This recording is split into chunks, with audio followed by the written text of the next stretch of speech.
मोदी सरकार का देश के 6 करोड़ बुजुर्गों के लिए बड़ा फैसला। आयुष्मान योजना के तहत 70 साल के ऊपर के लोगों का मुफ्त इलाज। शिमला के संजौली में मस्जिद के अवैध निर्माण पर बढ़ा बवाल। हिंदू संगठनों ने किया उग्र प्रदर्शन। पुलिस ने प्रदर्शनकारियों पर किया लाठीचार्ज। वाटर कैनन का भी किया गया इस्तेमाल। प्रदर्शनकारियों के साथ झड़प में एक पुलिसकर्मी घायल हुआ। कई लोगों को मामूली चोटें भी लगी। हिंदू संगठनों की मांग, संजौली मस्जिद के अवैध निर्माण को तोड़ा जाए। संजौली में प्रोटेस्ट को लेकर प्रशासन अलर्ट। शिमला के एसपी बोले, सोशल मीडिया पर भी है हमारी नजर। हिंदू संगठनों से कांग्रेस विधायक संजय अवस्थी की अपील, शांति बनाए रखें लोग, सांप्रदायिक तनाव सही नहीं। हिंदू संगठनों से मंत्री विक्रमादित्य की अपील, मामला कोर्ट में है, अगर निर्माण अवैध पाया जाएगा तो उसे ध्वस्त किया जाएगा। संजौली में मस्जिद विवाद पर बोले बीजेपी नेता जयराम ठाकुर, हमने पहले चेताया था लेकिन सरकार ने गंभीरता से नहीं लिया। 14 और 19 सितंबर को जम्मू कश्मीर जाएंगे पीएम मोदी, चुनावी जनसभा को करेंगे संबोधित। बीजेपी नेता अनुराग ठाकुर का बयान, कांग्रेस, नेशनल कॉन्फ्रेंस और पीडीपी ने जम्मू कश्मीर को लूटा, तीनों के कैंडिडेट हार रहे। जम्मू कश्मीर के अनंतनाग में कांग्रेस चीफ खड़गे की जनसभा, कहा बीजेपी की बांटने की कोशिश कामयाब नहीं होने देंगे। मल्लिकार्जुन खड़गे ने बीजेपी पर साधा निशाना, कहा कांग्रेस और नेशनल कॉन्फ्रेंस के गठबंधन से बीजेपी बौखला गई है। मोदी सरकार पर खड़गे का अटैक, अगर लोकसभा चुनाव में 20 सीटें ज्यादा आ जाती तो ये सभी लोग जेल में होते। एनसी चीफ फारूक अब्दुल्ला बोले, बीजेपी और आरएसएस देश को कमजोर करना चाहती है लेकिन जनता सबक सिखाएगी।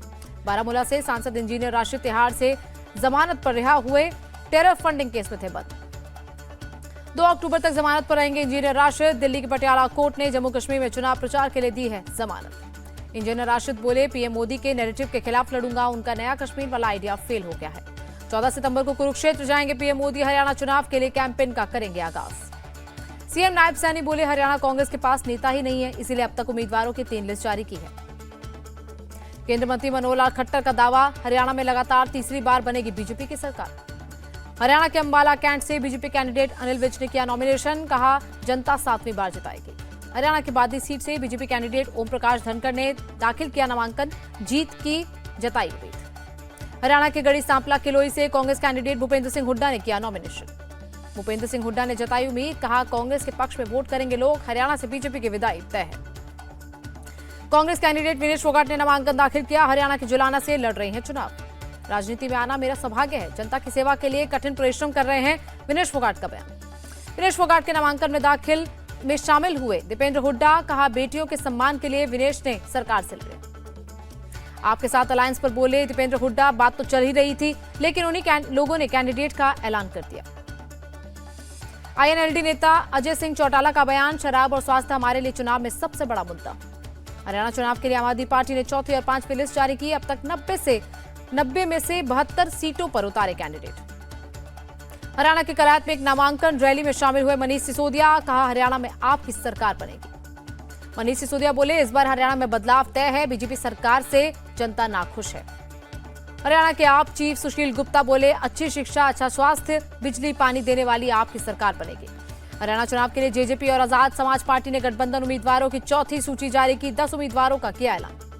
आरजीकर हॉस्पिटल की घटना पर जूनियर डॉक्टर्स का प्रोटेस्ट जारी, स्वास्थ्य भवन के बाहर किया प्रदर्शन। बंगाल मेडिकल काउंसिल ने भी किया प्रोटेस्ट, आरजीकर की घटना में इंसाफ दिलाने की मांग की।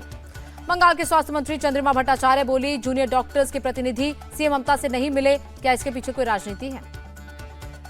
मृत लेडी डॉक्टर के पिता का बयान, इस केस में ममता बनर्जी की भूमिका से संतुष्ट नहीं, न्याय दिलाने के लिए उन्होंने कुछ नहीं किया। राष्ट्रपति मुर्मू ने नर्सों को राष्ट्रीय फ्लोरेंस नाइटिंगेल पुरस्कार से सम्मानित किया। राष्ट्रपति भवन में हुआ प्रोग्राम। 16 सितंबर को पीएम मोदी अहमदाबाद मेट्रो के फेज 2 का करेंगे उद्घाटन। 33 किलोमीटर की दूरी 65 मिनट में होगा तय। सेमिकॉन इंडिया के उद्घाटन कार्यक्रम में बोले पीएम मोदी, दुनिया को भारत पर भरोसा, ग्लोबल सेमीकंडक्टर से जुड़ा 8वां देश बना भारत। पीएम मोदी का बयान, भारत ग्रीन एनर्जी को लेकर गंभीर, पिछले 10 सालों में 3000% बढ़ी देश की सौर क्षमता। पीएम मोदी की अपील, ऊर्जा परिवर्तन और स्थिरता समय की जरूरत, सबको मिलकर करना होगा काम। आईटी सेक्टर, सेमीकंडक्टर और डेटा सेंटर पर तेजी से आगे बढ़ रहा यूपी, सीएम योगी आदित्यनाथ का बयान। पीएम ने ग्रीन हाइड्रोजन पर अंतर्राष्ट्रीय सम्मेलन को किया वर्चुअली संबोधित, कहा परिवर्तन के दौर से गुजर रही है दुनिया। अमेरिका में बांग्लादेश के मुद्दे पर बोले राहुल गांधी, चरमपंथी तत्वों को लेकर भारत में चिंताएं। राहुल गांधी के बयान पर बोले गृह मंत्री अमित शाह, देश विरोधी बातें और देश विरोधी ताकतों के साथ खड़े होना राहुल और कांग्रेस की आदत। अमित शाह का आरोप, राहुल ने हमेशा विदेशी मंच से देश को अपमानित किया है। राहुल गांधी को अमित शाह ने दिया जवाब, कहा जब तक बीजेपी है आरक्षण को कोई छू भी नहीं सकता। राहुल गांधी से शिवसेना नेता संजय निरुपम का सवाल, बताएं कब खत्म करेंगे रिजर्वेशन।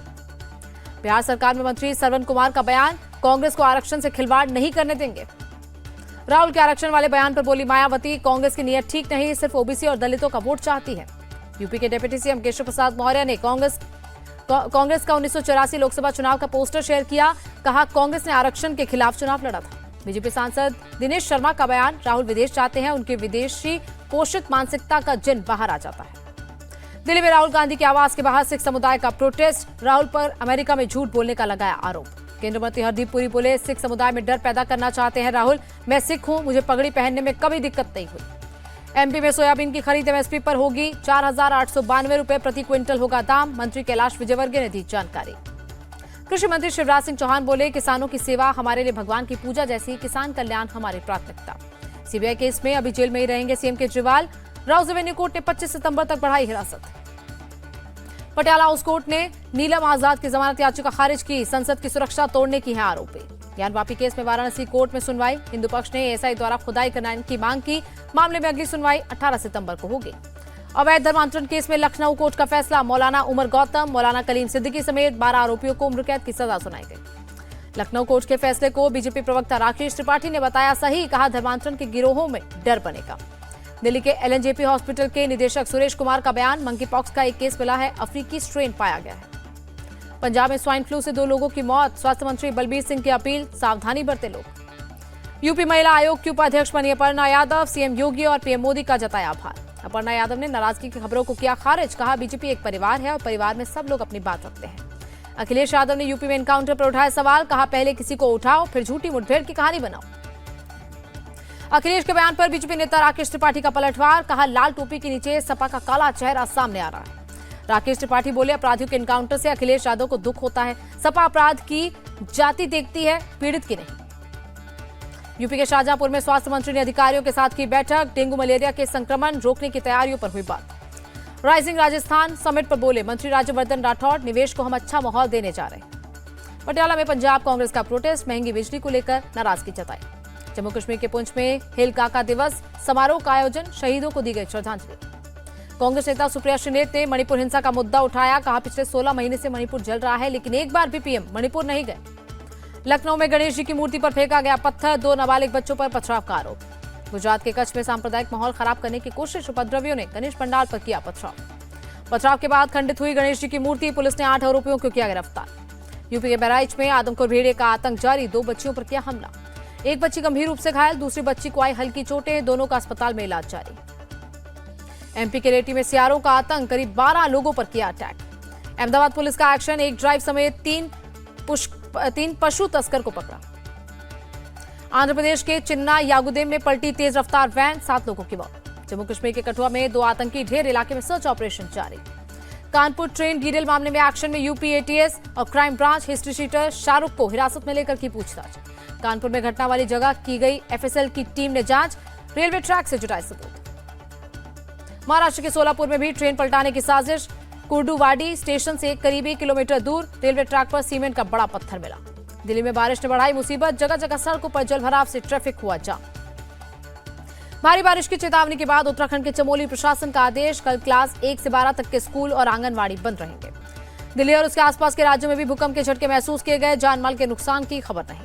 यूएस डॉलर के मुकाबले रुपए का भाव 1 पैसे बढ़ा, $1 की कीमत 83 रुपए 97 पैसे। गिरावट के साथ बंद हुआ शेयर बाजार, सेंसेक्स करीब 399 और निफ्टी 123 अंक टूटा।